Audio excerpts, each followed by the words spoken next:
मना श्रेष्ठ धारिष्ट जीवी धरावे, मना बोलणे नीच सोसित जावे, स्वये सर्वदा नम्र वाचे वदावे, मना सर्व लोकांसी रे निववावे.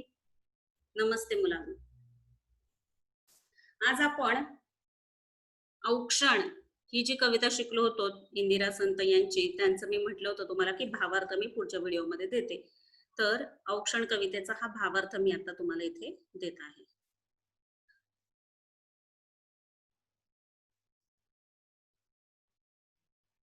फर्स्ट टर्म एक्झाम होती आणि आपली मुलांनो, तर त्याच्यासाठी जो पोर्शन असेल तो उद्याच्या व्हिडिओमध्ये मी देते.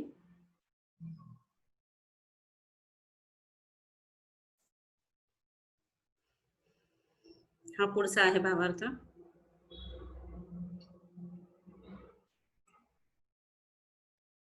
हे शेवटचं.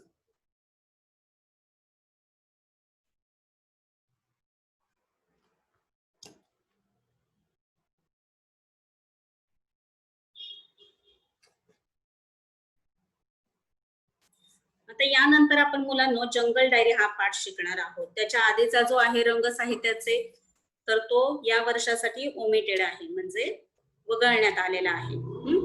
पण रंग साहित्याचा हा पाठ जरी वगळण्यात आला असला तर त्याच्या खाली जे व्याकरण लेखन विभागासाठीचे प्रश्न आहेत तर ते आपण करायचे आहेतच. आता आपण पाहतो आहोत 11वा पाठ जंगल डायरी. जंगल डायरी, जंगल सगळ्यांना माहितीये, डायरी सगळ्यांना माहितीये. लेखक आहेत अतुल धामणकर. तर जंगलाविषयीचे जे काही अनुभव लेखकाचे आहेत ते त्यांनी या डायरीमध्ये लिहून ठेवलेले आहेत आणि जे आपल्याला पाठरूपाने आता या पाठामध्ये शिकायचे आहेत. बहुतेकांना मुलांना डायरी लिहिण्याची सवय असते आणि ही सवय खऱ्या अर्थाने चांगलीच आहे. जेव्हा आपण डायरी लिहित असतो, रोजचे रोज जे काही कर्म केलेले आहेत चांगली वाईट असतील तर ती आपण लिहून ठेवण्याची जर डायरीमध्ये सवय लावली तर त्यामुळे काय होत असतं की आपण काय आज दिवसभरामध्ये चांगल्या गोष्टी केल्या आणि कोणत्या वाईट गोष्टी केल्या हे सगळं आपल्या लक्षात येतं आणि मग याच्यातून आपण स्वतःचं आत्मपरीक्षण करू शकतो की मी कुठे कुठे चुका केलेल्या आहेत की ज्या मला परत करायच्या नाहीयेत आणि त्या दुरुस्त करायला हव्यात. आणि जिथे जिथे मी चांगलं केलेलं आहे ते पुन्हा मला कंटिन्यू करायचं आहे, चालू ठेवायचं आहे. ही एक महत्वाची गोष्ट तुम्हाला डायरी लेखनामधून मिळत असते. आणि म्हणून आणि कसं आहे की भावनांचं, ज्या काही आपल्या मनामध्ये भावना दाटून राहिलेल्या असतात किंवा बऱ्याच भावना आपण व्यक्त करू शकत नाही शब्दांच्या माध्यमातून म्हणा किंवा भाषेच्या माध्यमातून किंवा कोणापाशी तरी, तर अशा वेळेस डायरी हे एक उत्तम माध्यम आहे की जे काही आपल्या मनामध्ये विचार येत आहेत ते आपण डायरीमध्ये लिखित स्वरूपात लिहू शकतो आणि त्यामुळे पुढे मागे जाऊन आपल्या मनामध्ये येणारे विचार किंवा आपला जो भूतकाळ आहे तो डायरीच्या रूपाने आपल्या पुढे पुन्हा येऊ शकतो की अरे हो, मी असा विचार त्यावेळेस केलेला होता. मग आताच्या या जे काही क्षण मला लाभलेले आहेत त्याच्यामध्ये मी जो विचार त्यावेळेस केला होता तो आता परिपूर्णतेला मी नेऊ शकते का, ती संधी आता मला मिळालेली आहे, मग मी त्याचा फायदा घेऊ शकते का. तर अशा प्रकारे सुद्धा तुम्हाला एक डायरी लिहिण्याचा फायदा होऊ शकतो. आणि सगळ्यात महत्वाचं म्हणजे आठवणी आपल्या जोपासण्याचं ते एक महत्वाचं साधन आहे की त्याच्यामुळे आपल्या आयुष्यामध्ये ज्या काही आठवणी असतील त्या आपण एका डायरीच्या माध्यमामध्ये ते माध्यमातून जपून ठेवू शकतो आपल्याला आलेले अनुभव. तर असं डायरी लिहिण्याचे अनेक फायदे आहेत आणि त्याच्यामुळे ज्यांना ज्यांना डायरी लिहिण्याची सवय असेल तर ती चांगलीच आहे. आता इथे जंगल डायरी म्हटलेलं आहे मुलांनो, तुम्ही सगळ्यांनी नॅट जिओ वाईल्ड किंवा डिस्कवरी चॅनल, ॲनिमल प्लॅनेट वगैरे बघत असाल.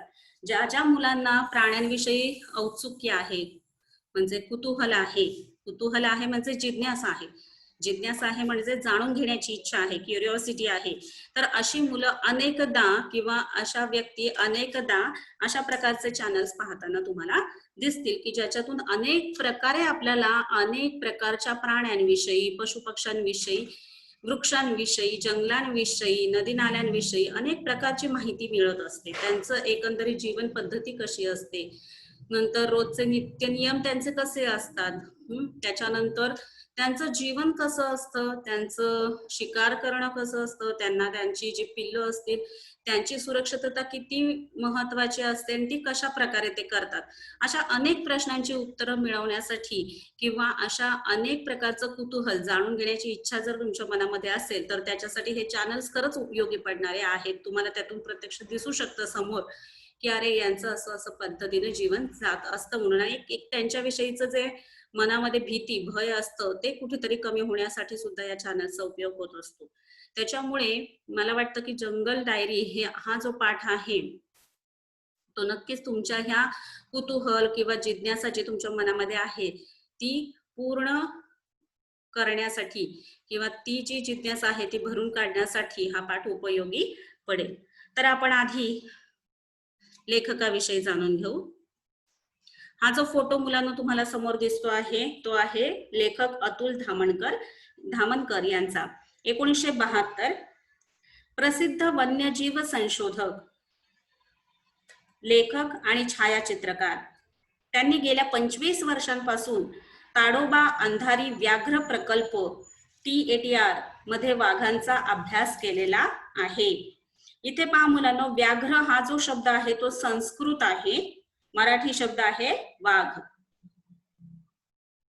आणि त्याच्यानंतर मी तुम्हाला काही टिपाई दाखवणार आहे कारण जे जे उल्लेख याच्यामध्ये आलेले आहे त्याच्याविषयीची विस्ताराने माहिती तुम्हाला असली पाहिजे. राजस्थान, पश्चिम बंगाल, उत्तराखंड आणि गुजरात मधील अनेक उत्कृष्ट जंगलांना त्यांनी भेटी दिलेल्या आहेत. उत्कृष्ट, उत्तम अशा जंगलांना त्यांनी भेटी दिलेल्या आहेत. आणि त्यांची वाघ, मृगकथा, नवरंगाचं घरट, अरण्याचे अंतरंग, महाराष्ट्रातील वन्यजीवन, ताडोबा वाघांचे जंगल, जंगलाची डायरी, मार्जार कथा ही वन्यजीवन विषयक पुस्तके प्रसिद्ध आहेत. वन्यजीवन विषयक पुस्तके, वनांमध्ये राहणारे जे जीव आहेत, रानामध्ये, जंगलामध्ये, वनामध्ये असे राहणारे जे जीव आहेत त्यांचं जीवन कसं असतं त्याच्याविषयीची पुस्तकं प्रसिद्ध आहेत. प्रस्तुत पाठात लेखकाने जंगलाच्या डायरीतील काही अनुभव सांगताना जंगलातील प्राण्यांचे निरीक्षण करताना आलेल्या चित्तथरारक प्रसंगांचे वर्णन केले आहे. चित्तथरारक प्रसंग म्हणजे रोमहर्षक असे प्रसंग, जे अंगावरती काटे उभे करतील असे प्रसंग. तर जंगलाच्या डायरीतील काही अनुभव सांगताना त्यांनी जंगलातील प्राण्यांचे निरीक्षण करताना आलेल्या चित्तथरारक प्रसंगांचे वर्णन केले आहे. तसेच वाघिणीमध्ये दडलेल्या, वाघ पुल्लिंग, वाघिणी मध्ये दडलेल्या, वाघिणी स्त्रीलिंगी रूप, वाघिणीमध्ये दडलेल्या म्हणजे लपलेल्या, मातृत्वाचे आईपण, रोमहर्षक वर्णन आलेले आहे. चित्तथरारक, रोमहर्षक, अंगावर काटा उभा करेल असे वर्णन इथे आलेले आहे. तर वाघिणीमध्ये जे मातृत्व दडलेलं आहे आणि म्हणून पहा मुलांनो की मातृत्व ही अवस्थाच अशी आहे, मग ती पशु असू दे, पक्षी असू देत किंवा मनुष्य प्राणी असू दे, प्रत्येकांमध्ये हे जे मातृत्व आहे, आई पण आहे, ते पाहून आपण थक्कच होत असतो. आणि असाच एक चित्तथरारक अनुभव याच्यामध्ये लेखकाने मांडलेला आहे. आता यानंतर पहा मुलांनो, आधी त्याच्यामध्ये ज्या टिपा आलेल्या आहेत त्या आपण पाहूयात. ताडोबा अंधारी व्याघ्र प्रकल्प हा महाराष्ट्रातील व्याघ्र प्रकल्प आहे. येथे वाघांची वस्ती आहे म्हणजे राहतात, तिथे वसतात. ताडोबा अभयारण्य व अंधारी अभयारण्य मिळून हा बनला आहे. याचे एकूण क्षेत्र 425 चौरस किलोमीटर आहे. 425 चौरस किलोमीटर आहे. चंद्रपूर महाराष्ट्रातील विदर्भ विभागातील एक जिल्हा आहे. कोळसावन ताडोबा अभयारण्यातील एक विश्रामगृह आहे. विश्रामगृह आरामासाठी असलेलं घर. झरी रस्ता ताडोबा अभयारण्यातील एक रस्ता. झरी रस्ता हा कुठला आहे? ताडोबा अभयारण्यातला एक रस्ता आहे. अभयारण्य, अरण्य असणं, अरण्य म्हणजे जंगल, वन, आणि अभय म्हणजे ज्या पशु पक्ष्यांना तिथे भीतीचं कारण नाही, त्यांना अभय देण्यात आलेलं आहे, तिथे त्यांना कोणी मारणार नाही, म्हणून अभयारण्य असं म्हटलं जातं. तेंदूचे झाड याच्या पानांचा उपयोग बिडी बनवण्यासाठी केला जातो. मग या ज्या इथं संकल्पना आल्या होत्या, ताडोबा, चंद्रपूर, कोळसा वन, झरी रस्ता, तेंदूचे झाड, म्हणजे नेमकं काय हे इथं तुम्हाला टिपांमध्ये मी आधी सांगितलेलं आहे. आता आपण प्रत्यक्ष पाठ पाहूयात.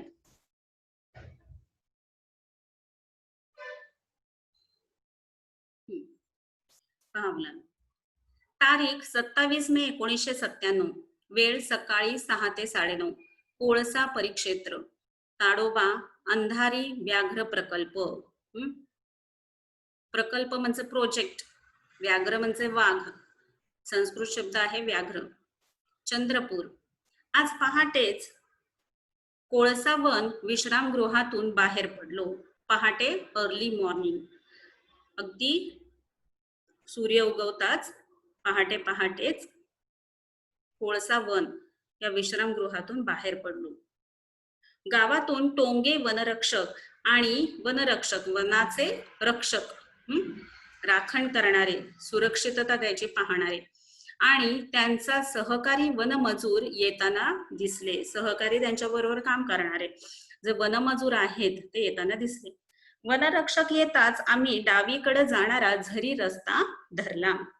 रस्ता समानार्थी शब्द मार्ग. सडक हा शब्द पण बऱ्याच ठिकाणी वापरला जातो, पण सडक हा हिंदीमध्येही शब्द वापरला जातो, त्याच्यामुळे वाट, मार्ग हा लिहिला तर योग्य. समोर चालणारा वनमजूर अचानक थबकला. थबकला, अचानकच थांबला. मी प्रश्नार्थक नजरेनं पाहिलं तर त्यानं रस्त्याकडे बोट दाखवलं. बोट रोखलं. वाक्य पहा मुलांनो कसं लिहिलंय. मी प्रश्नार्थक नजरेनं पाहिलं तर त्यानं रस्त्याकडे बोट रोखलं. याला म्हणायचं की अशा प्रकारची मराठी वापरणं तुम्हाला जमलं पाहिजे.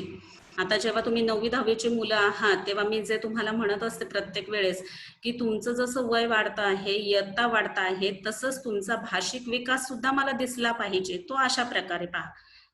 म्हणजे मी पाहिलं, मी प्रश्न विचारला वगैरे, हे 5वी 6वी 7वी पर्यंत ठीक आहे. जेव्हा नंतर 8वी 9वी 10वी असं तुम्ही पुढे पुढे जात राहता तेव्हा अशा प्रकारच्या भाषेचा वापर हा तुम्ही करायला शिकलं पाहिजे.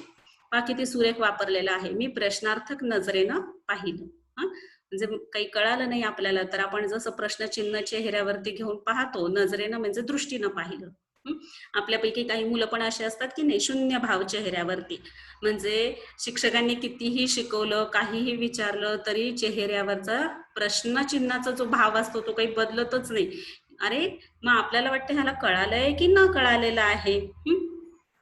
तसा अशी काही गंमत वर्गामध्ये पण आपल्या बऱ्याचदा घडत असते. की जेव्हा भाषेचा प्रॉब्लेम असतो की त्याची ती मातृभाषा नसते आणि मग बऱ्याचदा आपण मराठीतून काही सांगितलं तरी त्याच्या चेहऱ्यावरती मात्र प्रश्नचिन्हच दिसून येतं. तेव्हा मग शिक्षक विचारत असत, अरे कळालं की नाही कळालं, आणखी एकदा शिकवू का, आणखी दुसऱ्या भाषेत सांगू का, हिंदीमध्ये, इंग्लिशमध्ये. तर असा प्रकार गमतीशीर घडत असतो. इथे पहा, प्रश्नार्थक नजरेनं पाहिलं म्हणजे प्रश्नचिन्ह चेहऱ्यावरती आहे, प्रश्नार्थक दृष्टीनं पाहिलं तर त्यानं रस्त्याकडं बोट रोखलं, बोट दाखवलं. नुकत्याच गेलेल्या एका मोठ्या बिबळ्याची ताजी पावलं तिथं उमटली होती. पहा, ताजी पावलं म्हणजे नुकतीच जणू काही ही बिबळ्या जात जी आहे ती तिथून गेलेली आहे आणि त्याची पावलं तिथं उमटलेली दिसत होती, ठसे दिसत होते.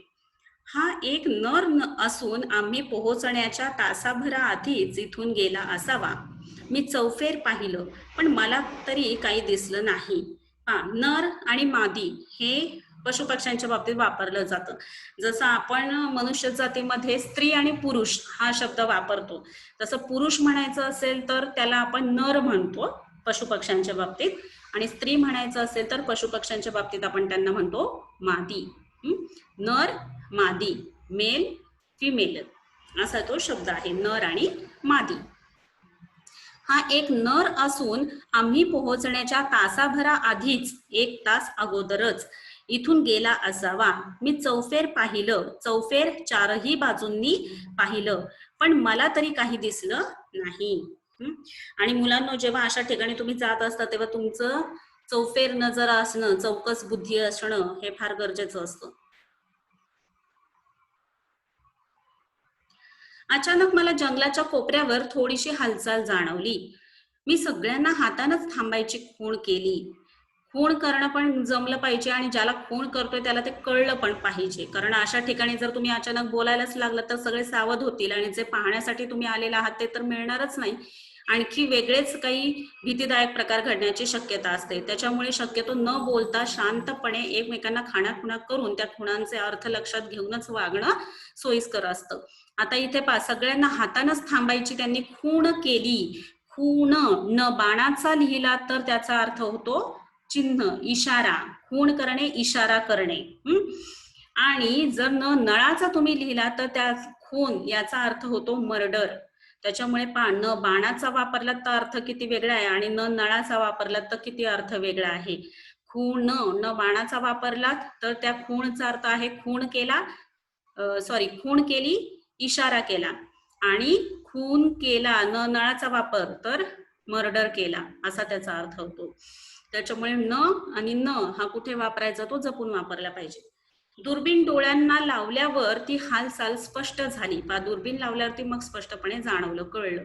तिथं एका तेंदूच्या झाडाखाली, झाडाचं नाव आहे तेंदू, तेंदूच्या झाडाखाली बांबू मध्ये बिबळा बसला होता. पहा, पण त्याचा रंग आसपासच्या परिसराशी एवढा मिसळून गेला होता की त्याची शेपूट जर हल्ली नसती तर तो मला मुळीच दिसला नसता. हे एक फार मोठं वैशिष्ट्य आहे. पहा, प्रत्येकाला परमेश्वरानं सुरक्षिततेसाठी काही ना काही उपाययोजना करून ठेवलेल्या आहेतच. आणि हे पशुपक्ष्यांच्या बाबतीत खूप प्रकर्षाने आपल्याला जाणवतं की ते जिथे बसलेले आहेत ते दिसताच कामा नये. त्याच्यामुळे अनेकदा त्यांचे जे रंग आहेत ते निसर्गातल्या कुठल्या ना कुठल्या रंगाशी मिसळणारे किंवा मिळणारे, मिळते जुळते, मॅच होणारे असे असतात की ज्यामुळे कळतच नाही की बाबा इथे पशु पक्षी हा बसलेला आहे म्हणून. तसंच यांच्या बाबतीत काहीसं झालं. त्याची पाठ आमच्याकडे होती त्यामुळे त्यानं अद्याप आम्हाला पाहिलं नव्हतं. अद्याप म्हणजे अजून तरी पाहिलेलं नव्हतं. पण तेवढ्या टोंगे वनरक्षकांचा पाय एका वाळक्या काटकीवर पडला. आणि तुम्हाला माहितीये काटकी म्हणजे काठीवरती, आणि ही काठी जर वाळलेली असेल तर वाळलेल्या काटकीचा लगेचच कट आवाज येतो, तुटते ती पायाखाली आले की. मग यांच्या पायाखाली आली आणि कट असा आवाज झाला, ती तुटली. तिखट कानांच्या बिबळ्यानं तो आवाज ऐकताच वळून पाहिलं आणि एकाच झेपेत तो जंगलात अदृश्य झाला. पहा किती सावध असतात हे, की नुसतं कट आवाज झाला वाळकी काटकी तुटल्याचा की त्याचे कान तिखट आहेत म्हणजे काय तर अतिशय बारीक त्याला ऐकायला येतंय. आणि तो आवाज लगेचच त्या बिबळ्यानं ऐकला आणि तो आवाज ऐकता क्षणीच वळून पाहिलं आणि एकाच झेपेत त्यानं वळून पाहिलं आणि एकाच झेपेत, एकाच उडीत तो जंगलात अदृश्य झाला, दिसेनासा झाला. पहा किती सावधगिरी आहे पहा. बिबळ्याच्या निरीक्षणांची चांगली संधी हातची गेली म्हणून मी हळहळलो. निरीक्षणांची चांगली संधी, त्यांचं बिबळ्यांचं निरीक्षण करता आलं असतं, बारकाईनं पाहता आलं असतं, आणि ही चांगली संधी, चांगला मोका त्यांच्या हातामध्ये होता आणि तो मोका मात्र त्यांनी गमावला. म्हणून मग ते हळहळले, त्यांना त्याच्याबद्दल वाईट वाटलं. अरे रे, आपण हातची संधी घालवली. टोंगे यांना शर्मिंद झाल्यासारखं वाटलं, त्यांना शर्मिंद झाल्यासारखं, लाजल्यासारखं वाटलं की अरे आपला काटकीवर पाय पडला नसता तर हे घडलं नसतं. आम्ही लगेच पुढं निघालो. थोड्याच अंतरावर रायबाकडे जाणारा रस्ता उजवीकडे वळत होता. तो रस्ता धरला उजवीकडं, त्याच्या विरुद्धार्थी डावीकडे. तो रस्ता धरला आणि जंगल आणखीच दाट झाल्यासारखं वाटलं. इथं 2-3 नाले असल्यानं झुडपांची दाटी जास्तच जाणवते. नाले ओढे असल्यानं झुडपांची दाटी जास्त जाणवते. म्हणजे काय की गर्दी, झुडपं जी आहेत त्यांची फार गर्द आहे, खूप जास्ती झुडपं असल्यासारखं जाणवतं, डेन्स. तसंच त्या नाल्यांमध्ये थोडं पाणी साचून राहत असल्यानं, साठत असल्यानं तिथं कुठलाही वन्य प्राणी दिसण्याची शक्यता होती. आणि मुळात हे आहेच मुलांनो, की जिथे कुठे पाणी आहे, जिथे कुठे पाण्याचा साठा असेल, तिथे एकतर मनुष्य वस्ती तरी असेल, किंवा मग तुम्ही जंगलामध्ये गेला असेल तर तिथे पशुपक्ष्यांची वस्ती ही असणारच आहे. कारण पिण्यासाठी पाणी हे आवश्यक आहे. त्यामुळे ज्या ज्या ठिकाणी पाणी असेल त्या त्या ठिकाणीच तुम्हाला मनुष्य वस्ती झालेली दिसते किंवा पशुपक्ष्यांची वस्ती असलेली दिसून येते. त्याच्यामुळे इथे दाट शक्यता होती की इथे कुठला तरी वन्य प्राणी दिसण्याची शक्यता आहे. त्यामुळे आता सावधपणे पावलं टाकणं आवश्यक होतं. त्याच्यामुळे सावधगिरी बाळगणं शक्य होतं. कारण पहिल्याचा अनुभव त्यांनी घेतला होता की नुसता काटके तुटल्याचा कट आवाज आला तरी तो लगेचच अदृश्य झालेला होता. आवश्यक होतं, गरजेचं होतं. कालच संध्याकाळी विश्रामगृहावर गप्पा मारताना टोंगेंनी मला त्या परिसरात 4 पिल्लं असलेल्या वाघिणीबद्दल सांगितलं होतं. तेव्हापासूनच मला कधी तिथं जातो असं झालं होतं. प्रचंड उष्णतेचे दिवस असल्यानं वाघासारखं जनावर पाण्याच्या आसपासच वावरतं. तशातच लहान पिल्लं असल्यानं त्या वाघिणीला त्यांना पाण्यापासून जास्त दूर नेणं देखील शक्य नव्हतं. पण लहान पिल्लं असणारी वाघीण ही जंगलातलं सगळ्यात धोकादायक जनावर. पहा इथं काय म्हटलेलं आहे की जिथं पाणी आहे तिथंच ती वाघीण असणार आहे, कारण तिला पिल्ल पण आहे. मग जेव्हा अशी पिल्ल, वाघीण हे स्त्रीलिंगी रूप आहे, हा पुल्लिंग वाघ, त्याचं स्त्रीलिंग वाघीण.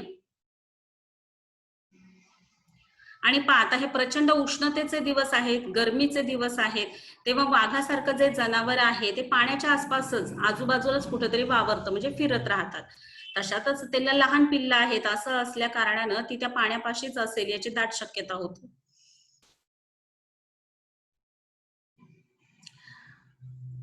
पण काय म्हटलेलं आहे, पण लहान पिल्लं असणारी वाघीण ही जंगलातलं सगळ्यात धोकादायक जनावर म्हटलेलं आहे. अतिशय धोका तिच्यापासून.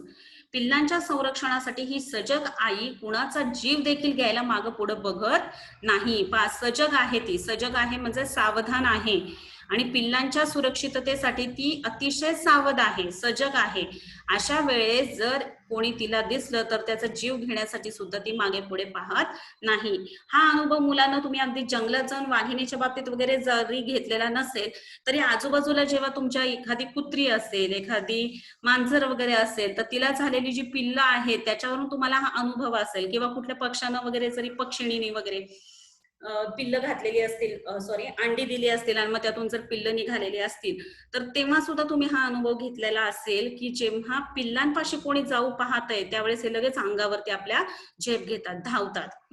म्हणून आपले आई वडील नेहमी मुलांना सावध करत असतात. ते पहा तिला पिल्लं झालेली आहे, जवळ जाऊ नकोस, ती मारे ना, उरबाडेल, चावेल, बाजूला हो, हात लावू नकोस. हे सतत ते दटावत असतात आपल्या मुलांना, ते याचसाठी, कारण त्यावेळेस ती जास्त आक्रमक झालेली असते. कारण कोणालाही आपल्या पिल्लांची सुरक्षितता ही फार महत्वाची असते, आणि त्यांना काय माहिती की तुम्ही त्यांना प्रेमानं हात लावायला आलेले आहात की त्यांना त्रास द्यायला आलेले आहात.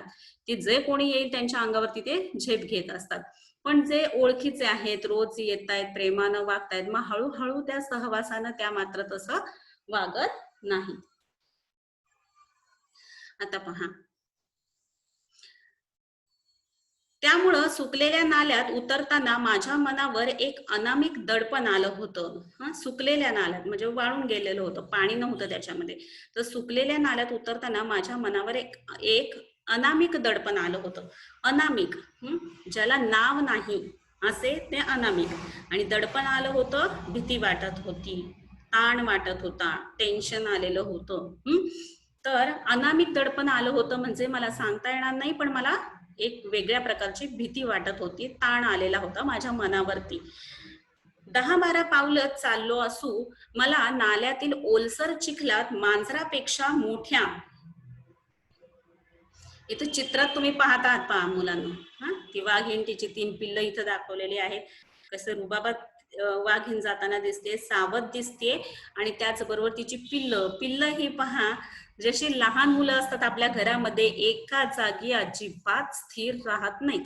नुसतं दंगा मस्ती गोंधळ आरडा ओरडा नाचणं उधळणं, म्हणजे त्यांचं चालणं सुद्धा सर्वसाधारण चालणं नसतं. ते अशा उड्या मारत मारतच चालत असतात चालताना सुद्धा, म्हणजे चालणं सुद्धा त्यांचं उड्या मारत मारतच असतं, ते सुद्धा सरळ नसतं.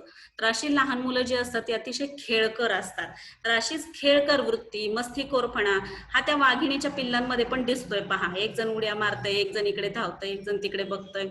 आणि वाघीण मात्र कशी सावधानतेने चाललेली आहे, सजगपणे चाललेली आहे, हे या चित्रातून दिसतंय पहा. दाट असं जंगल आहे. तर नाल्यातील ओलसर 10-12 पावलं चाललं असू मला नाल्यातील ओलसर चिखलात म्हणजे काय की ओला आहे तो चिखल, वाळलेला नाही, सुकलेला नाही, असा हा चिखल. जेव्हा माती ओली असते तेव्हा त्याला चिखल म्हटलं जातं.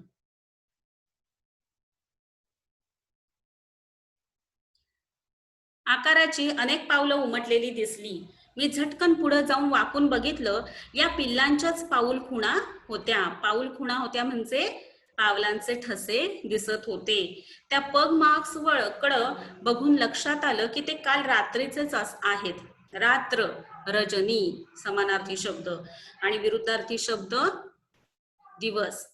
रात्र दिवस विरुद्धार्थी शब्द, रात्र निशा रजनी हे समानार्थी शब्द. याचा अर्थ स्पष्ट होता. वाघीण अद्याप आपल्या पिल्लांसह याच परिसरात वावरत होती. अद्याप म्हणजे अजूनही तिच्या पिल्लांसहित याच परिसरामध्ये याच ठिकाणी वावरत होती, फिरत होती. आता मी ती पिल्लं बघायला चांगलाच अधीर झालो होतो. धीर राहिलेला नव्हता. कधी एकदा पाहिन असं झालेलं होतं. इथून सुमारे 100-125 पावलांवर नाल्यात थोडंसं पाणी असल्याचं मला माहीतच होतं. ही वाघीण तिथंच सापडण्याची शक्यता होती. त्यामुळं आता तिकडं जाताना खूपच सावधगिरी बाळगणं आवश्यक होतं. अतिशय सावधानतेनं जाणं, सजगपणे जाणं, सतर्कपणे जाणं गरजेचं होतं. आणि या बाबतीत आणखी एक गोष्ट सांगावीशी वाटते मला मुलांनो या निमित्तानं, की आयुष्यामध्ये जो सावध त्याला कमीत कमी संकट येतात. त्यामुळे आयुष्यामध्ये नेहमी माणसानं सावध असलं पाहिजे. उत्तम उदाहरण म्हणजे शिवाजी महाराज. पहा, शिवाजी महाराजांवरती कोणीही अचानकपणे आक्रमण करू शकलं नाही, पण ज्यांच्यावरती त्यांनी आक्रमण केलं त्यांना कळलंच नाही की अरे आक्रमण कधी झालं. म्हणजे ही जी काही त्यांची युद्धाची पद्धत होती ना, अतिशय सावध होते ते आयुष्यामध्ये. त्याच्यामुळे कधीही बेसावध राहिले, सावध विरुद्धार्थी शब्द बेसावध, तर कधी बेसावध राहिले आणि त्यांच्यावरती हल्ला झाला असं झालं नाही. पण शत्रू मात्र कायमच बेसावध असायचे आणि त्या बेसावध असण्याचा फायदा हे शिवाजी महाराज घेताना दिसत होते. तर आयुष्यामध्ये माणूस जेवढा सावध असेल तेवढं आपल्यावरती कमी संकट येतात. आणि जर तुम्ही बेसावध राहिलात तर पटापट संकट येत जातात आणि मग त्यांना तोंड देणं मुश्किल होतं. म्हणून सावधगिरी माणसानं कायम बाळगणं आवश्यक आहे. जमिनीवर सर्वत्र पानगळीमुळं पडलेला वाळका पाचोळा साचून होता. पाचोळा म्हणजे काय? वाळका पाचोळा, वाळलेली जी झाडाची पानं असतात त्याला पाचोळा म्हणतात. त्यावरून पाय न वाजवता जाणं ही एक मोठीच कसरत होती. ही एक कसरतच होती म्हणजे की म्हणजे वाळलेला पाचोळा जो आहे, झाडाचा पाला जो आहे, जो वाळलेला आहे, त्याच्यावरती पाय ठेवता क्षणी आवाज येणारच आहे. पण तरी सुद्धा आवाज न करता इथून चालायचं म्हणजे मग मोठीच करामत होती, कसरत होती. पाणवठा जसं जवळ आला तसं माझं हृदय जोरजोरात धडधडू लागलं. पाणवठा म्हणजे जिथे पाणी आहे अशी ती जागा. हृदय जोरजोरात धडधडू लागलं. एक तर ते सगळं जाणून घेण्याची इच्छा होती, कुतूहल होतं, जिज्ञासा होती आणि हे सगळं असताना पुन्हा मनामध्ये थोडीशी धाकधूक भीती ही पण होतीच. तर जोरजोरात त्यांच्या हृदयामध्ये छातीमध्ये धडधडू लागलं. पुढं काय दिसेल या जाणीवेनच माझा घसा कोरडा पडला. पहा पुढे काय असेल या जाणीवेनच फक्त त्यांचा घसा कोरडा पडला. इतरांची ही अवस्था काही वेगळी नव्हती. आम्ही सगळ्यांनीच म्हणजे कुतूहल पण आहे आणि भीती पण आहे. त्याच्यामुळे घसाच कोरडा पडला. घसा कोरडा पडणे, अतिशय भीती वाटणे. आम्ही सगळ्यांनीच एकमेकांकडे बघत चौकस राहण्याची डोळ्यांनीच खूण करून सूचना केली. त्यांनी सगळ्यांनीच काय केलं, एकमेकांकडे पाहत एकमेकांना खाणाखुणा केल्या. कशाची? की चौकस राहा. चौकस राहा म्हणजे काय की चारही बाजूंनी लक्ष ठेवून राहा, सावध राहा. आता एक एक पाऊल टाकताना मनावरचं दडपण अधिकच वाढत होतं. मनावरचं दडपण, मनावरचा ताण हा अधिकच वाढत होता. कुठंतरी झाडाच्या बुंध्या आड, बुंधा म्हणजे झाडाचं जे खोड आहे त्याच्या आड बाजूला जांभळीच्या झुडपात लपलेली वाघीण रागानं गुरगुरत क्षणार्धात अंगावर येणार असंच वाटत होतं. झुडूप, जांभळीच्या झुडपात बुंद्या आड अशी जर लपलेली वाघीण असेल तर ती रागानं गुरगुरत क्षणार्धात म्हणजे अगदी थोड्याच वेळात आपल्या अंगावरती येणार असंच सगळ्यांना वाटत होतं. वाऱ्यानं हळूच येणारी पानांची सळसळ देखील मोठी वाटत होती. म्हणजे भीती किती होती पहा, आणि असणारच ना, कारण ती वाघीण आहे आणि शिवाय तिला पिल्लं झालेली आहेत, त्याच्यामुळे मग ती अतिशय आक्रमक अशा अवस्थेत असणार आहे. त्याच्यामुळे वाऱ्यानं हळूच होणारी पानांची सळसळ असते, वारा आल्या की पानांची सळसळ होते, पानांचा जो आवाज होतो त्याला सळसळ म्हटलं जातं पानांची. तर ही पानांची सळसळ देखील खूप मोठी वाटत होती की तो आवाज आला तरी यांना भीती वाटायची. आता जणू सगळा काळच थांबला असावा असं वाटत होतं. इतके ते घाबरलेले होते. अचानक नाल्याच्या पलीकडून आलेल्या या बारीक आवाजानं मी जागीच थबकलो होतो, त्या ठिकाणीच थांबलो. माझ्या अंगावर सरसरून काटा आला. अतिशय घाबरले ते. 1 वर्षाच्या वाघांच्या अभ्यासानं आणि अनुभवानं हे ठाऊक असणे, माहीत असणे की हा वाघिणीचा आवाज आहे. ती या आवाजानं आपल्या पिल्लांना बोलवत असावी. अचानक पाण्यात धपकन काहीतरी पडल्याचा आवाज आला. मी पाणवठ्याकडे पाहिलं आणि आश्चर्यानं थक्कच झालो. आश्चर्यचकित झाले ते. नवल वाटलं. एका पिल्लानं बाजूच्या जांभळीच्या झाडीतून थेट पाण्यात उडी घेतली होती. डायरेक्ट पाण्यात उडी घेतली. लगेच त्याच्या पाठोपाठ उरलेली 3ही पिल्लं धपाधप पाण्यात उतरली. आईचा आश्वासक आवाज त्यांच्याकरता उत्साहाचं वारं भरणारा ठरला होता. पहा, आईनं जो सुरुवातीला आवाज दिलेला होता बारीक, त्या आवाजातून त्यांना काय होता, तो आवाज म्हणजे आश्वासक होता, म्हणजे खात्री देणारा होता, विश्वास पटवून देणारा होता की आजूबाजूला कोणी नाहीये, तुम्ही चला पाण्यामध्ये म्हणून. आणि मग एका मागोमाग एक सगळ्यांनीच त्या पाण्यामध्ये उडी घेतली. आईला समानार्थी शब्द माता, जननी, आणि लिंग बदला आलं तर आई, वडील. तर हे उत्साहाचं वारं भरणारा होता पिल्लांसाठी. त्यांना अतिशय उत्साह आला आणि त्या उत्साहाच्या भरामध्ये मग त्यांनी पटापट उड्या घेतल्या, कारण कोणी येतंय का, थांबा, जाऊ नका म्हटलं की मग रेंगाळल्यासारखं होतं मुलांना. आणि मग जेव्हा एकदा आई सांगते की हा ठीक आहे आता चला म्हटलं की मग आणखी त्यांचा उत्साह दुपटीनं वाढतो आणि मग अजूनच जोरजोरात उड्या मारायला लागतात. वाघीण रात्रीच पिल्लांना नाल्याकाठच्या जांभळीच्या दाट झुडपात लपवून शिकारीसाठी गेली होती. या परिसरात दुसरे नर वाघ, म्हणजे दुसरे कुठले नर वाघ होते, म्हणजे मेल वाघ जे होते, बिबळा होता, रानकुत्री होती, अशा पिल्लांच्या संभाव्य शत्रूंचा राबता होताच. संभाव्य म्हणजे एक्सपेक्टेड, आणि हे असे शत्रू आहेत की ज्यांचा राबता होताच, म्हणजे त्यांची ये जा तिथे होतच होती. त्यामुळे तिला ही खबरदारी घेणं आवश्यकच होतं. खबरदारी, काळजी घेणं गरजेचं होतं. म्हणजे इतर पशुपक्ष्यांपासून सुद्धा तिच्या पिल्लांना धोका होता आणि शिवाय मनुष्य प्राण्यापासून सुद्धा होता. त्याच्यामुळे मग ती अतिशय काळजीपूर्वक वागत होती. वाघांच्या लहान पिल्लांना इतर भक्षकांपासून खूपच धोका असतो. भक्षक म्हणजे खाणारे. त्यामुळं वाघीण पिल्लांच्या सुरक्षेबद्दल भलतीच दक्ष असते म्हणजे सावध असते.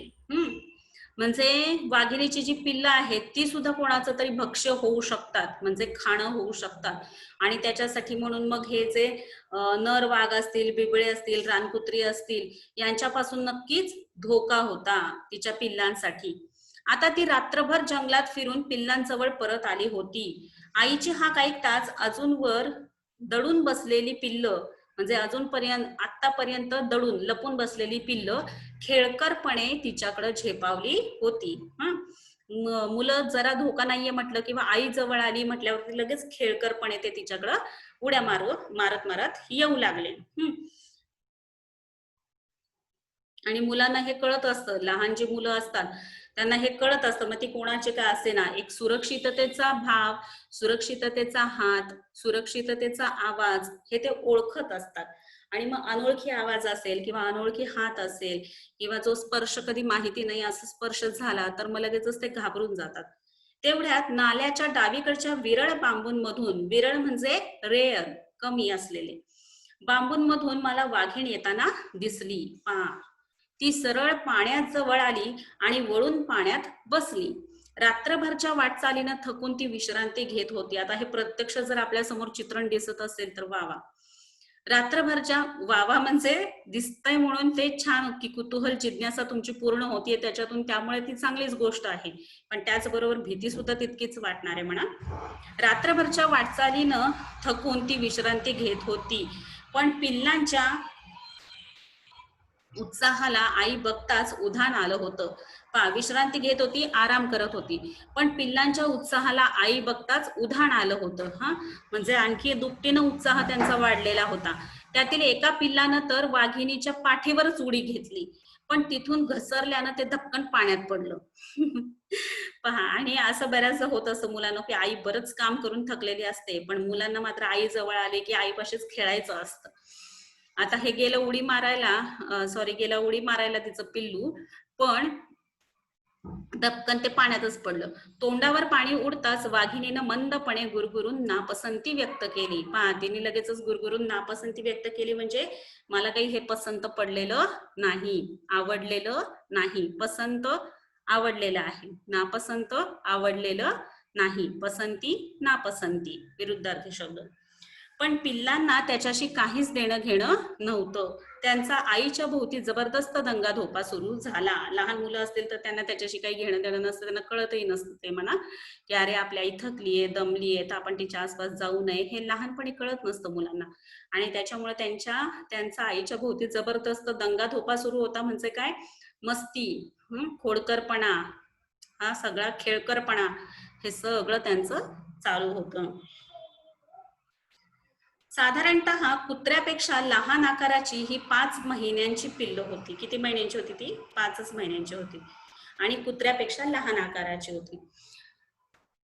या वयात लहान मुलं जशी खेळकर असतात तशीच ही खेळकर होती. एकमेकांचा पाठलाग करणं, मारामारी करणं, पाण्यात उड्या घेणं असे खेळ सुरू झाले. पाठलाग करणं म्हणजे एकामेकाच्या मागे पळणं, मारामारी करणं, ते तर फार आवडतं आपल्याला, हो की नाही. पाण्यात उड्या घेणं असे खेळ सुरू झाले. मध्येच आई वळून एखाद्या पिल्लाला मायेने चाटत होती. पिल्लांच्या बाबतीत तुम्हाला पिल्लांना मायेने चाटत होती की प्रेम दर्शवत होती, हे तुम्हाला माहिती असेल बऱ्याचदा मुलांना, की त्यांचं प्रेम, माया हे दाखवण्यासाठी ते जिभेनं चाटतात आपल्या पिल्लांना. थोडा वेळ बसल्यावर ती पटकन उभी राहिली. डोकं वळवून तिनं हळूच ऑव असा आवाज केला. हा पिल्लांना मागे येण्याबद्दलचा इशारा होता. खूण होती की या आता मागे. लगेच वळून ती चालायला लागली. हिनं जंगलात कुठेतरी नक्कीच एखादं सांबर, रानगवा, नीलगाय, रानडुकराची शिकार साधली असावी, साध्य केली असावी, मिळवली असावी. पण अशी शिकार जड असल्यानं ती उचलून पिल्लांपर्यंत आणणं शक्य नसतं. त्यामुळं शक्य त्याच्या विरुद्धार्थी अशक्य, पॉसिबल, इम्पॉसिबल. त्यामुळं पिल्लांजवळ येऊन घटकाभर थोडा वेळ पाण्यात बसून तिनं विश्रांती घेतली होती, आणि आता ती पिल्लांना त्या शिकारीकडे घेऊन जात होती. या 4 पिल्लांसोबतच स्वतःचं पोट भरण्यासाठी तिला सतत कोणती शिकार करणं आवश्यकच होतं. त्या कलेत ही चांगली पारंगत होती म्हणजे निपुण होती, तरबेज होती शिकार करण्यामध्ये. अर्थातच त्यांना आणि असावं पण लागतं. तरबेज जर असतील शिकारीमध्ये तर त्याच्यामध्ये ही तरबेज होतीच, आणि त्याच्यामुळे मग पिल्लांसाठी, स्वतःसाठी व्यवस्थित शिकार ती मिळवून आणत होती. वाघिणीनं नाला पार करून बांबूच्या गंजीत पाय ठेवला. आत शिरण्याआधी तिनं वळून पिल्ल सोबत येत आहेत की नाही हे पाहून घेतलं. दोन पिल्लं तिच्या मागोमाग निघाली होती, पण दोघांना अद्याप भान नव्हतं. दोन निघाले तिच्या बरोबर, पण एकूण 4 आहेत म्हणजे. दोन पिल्लं तिच्या मागोमाग निघाली होती, पण दोघांना अजूनही भान नव्हतं, जाणीव नव्हती. ती पाण्यातच एकमेकांशी खेळण्यात दंग झाली होती. मग्न झाली होती, खेळण्यात इतकी दंग होती पाण्यामध्ये की आपली आई, आपली 2 भावंड तिच्या बरोबर गेली हे सुद्धा त्यांच्या लक्षात आलं नाही. वाघिणीनं परत त्यांना बोलावणारा आवाज काढला. आईच्या या आवाजाबरोबर दोन्ही पिल्लांनी आपला खेळ थांबवला आणि पळत सुटली की चला. असं बऱ्याचदा होतं ना की नाही जात खेळतच बसतात, आणि नंतर जेव्हा त्यांना दिसतं की अरे आपली आई वगैरे बरेच लांब चाललेले आहेत, आणि मग घाबरून ते एकदम जोरात पळत सुटतात, तसे हे निघाले. 2च मिनिटात पिल्लांना घेऊन वाघीण जंगलात दिसेनाशी झाली. आज मी वाघिणीतल्या आईची एक वेगळीच झलक बघितली होती. आईचं एक वेगळंच रूप पाहिलं होतं. माझ्या व्याघ्र अनुभवात मोलाची भर घालणारा हा अनुभव होता. व्याघ्र अनुभवात म्हणजे वाघाविषयीचे जे काही अनुभव त्यांच्या आयुष्यामध्ये त्यांनी घेतलेले होते, त्या अनुभवांमध्ये हा एक मोलाची भर टाकणारा असा अनुभव होता. मोलाची म्हणजे महत्वाची, भर घालणारा म्हणजे आणखी त्याच्या अनुभव विश्व त्यांचं मोठं करणारा असा हा अनुभव होता. अनुभव, एक्सपिरियन्स. साप्ताहिक सकाळ दिवाळी अंक 2016 मधून हा पाठ घेण्यात आलेला आहे. तर असा छान आहे हा जंगलातला एक अनुभव वेगळा, की जो वाचल्यानंतर आपल्यालाही प्रत्यक्ष तो काय अनुभव असेल ते घेण्याची नक्कीच इच्छा होत असेल, जिज्ञासा असेल, कुतूहल असेल. तर अशा प्रकारचे अनुभव आपणही घेऊ शकतो वेगवेगळे. त्याच्यासाठी मग अभयारण्य वगैरे आहेत, असे अनेक प्रकल्प आहेत, प्रोजेक्ट आहेत की जिथे जाऊन तुम्ही असे अनुभव घेऊ शकता. मात्र ही आत्ताची जी कोरोनाची परिस्थिती आहे तर ती संपल्यानंतर तुम्ही नक्कीच याचा अनुभव जमेल तसा घ्या. ठीक आहे. पाठाचं मोठ्यांदा वाचन करा. वरचा जो लेखकाची माहिती आणि पाठाविषयीचं जे काही प्रस्तावनेचा भाग आहे तो लिहून काढा. त्याच्या खालचा जो काही स्वाध्याय आहे तो सगळं लिहून काढा. शब्दांचे अर्थ तर तुम्ही मी शिकवत असताना पुस्तकामध्ये लिहून घेतच असाल. वाक्प्रचार, म्हणी यांचा अभ्यास करत चला. वेळच्या वेळी सगळा अभ्यास पूर्ण करा, म्हणजे नंतर मग एकदम बोजा वाढणार नाही. ठीक आहे. पाठ सगळ्यांना समजला असेल. धन्यवाद.